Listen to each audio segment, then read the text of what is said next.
Hello everyone, আবারও একবার নতুন চাকরির খবর নিয়ে কিন্তু আপনাদের সামনে হাজির হয়েছি। Council of scientific and industrial research বা সংক্ষেপে CSIR এখানে মূলত দুই ধরনের পদে কিন্তু কর্মী নিয়োগ করার জন্য বিজ্ঞপ্তি প্রকাশিত হয়েছে। এখানে গ্রুপ বি লেভেলের দুটি পদ মিলিয়ে মোট শূন্যপদ রয়েছে 444টি শূন্যপদ।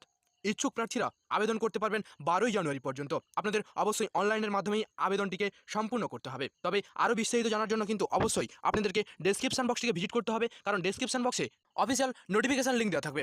সেখান থেকে নোটিফিকেশন লিঙ্কে ক্লিক করে নোটিফিকেশনটিকে ডাউনলোড করে সমস্ত কিছু বিস্তারিত জানতে পারবেন। আর আপনি যদি এই চ্যানেলে প্রথমবার ভিজিট করছেন, অবশ্যই চ্যানেলটিকে সাবস্ক্রাইব করে রাখুন এবং পাশে থাকা বেল বাটনটিকে অল নোটিফিকেশনটিকে অল করে রাখুন, যাতে প্রতিনিয়ত প্রকাশিত সরকারি কিংবা বেসরকারি চাকরির আপডেটগুলি যাতে সবার আগে আপনার কাছে পৌঁছে যেতে পারে। আর লাইক শেয়ার কমেন্ট করতে ভুলবেন না, কারণ আপনার একটি লাইক যেমন আমাদেরকে মোটিভেট করতে সাহায্য করে, তেমন আপনার একটি কমেন্ট কিন্তু আপনার সমস্ত কিছুর সমস্যার তথ্য পেতে আপনাকে সাহায্য করবে। আর বন্ধুদের কাছে প্রচুর পরিমাণে শেয়ার করুন, যাতে বন্ধুরাও উপকৃত হতে পারে।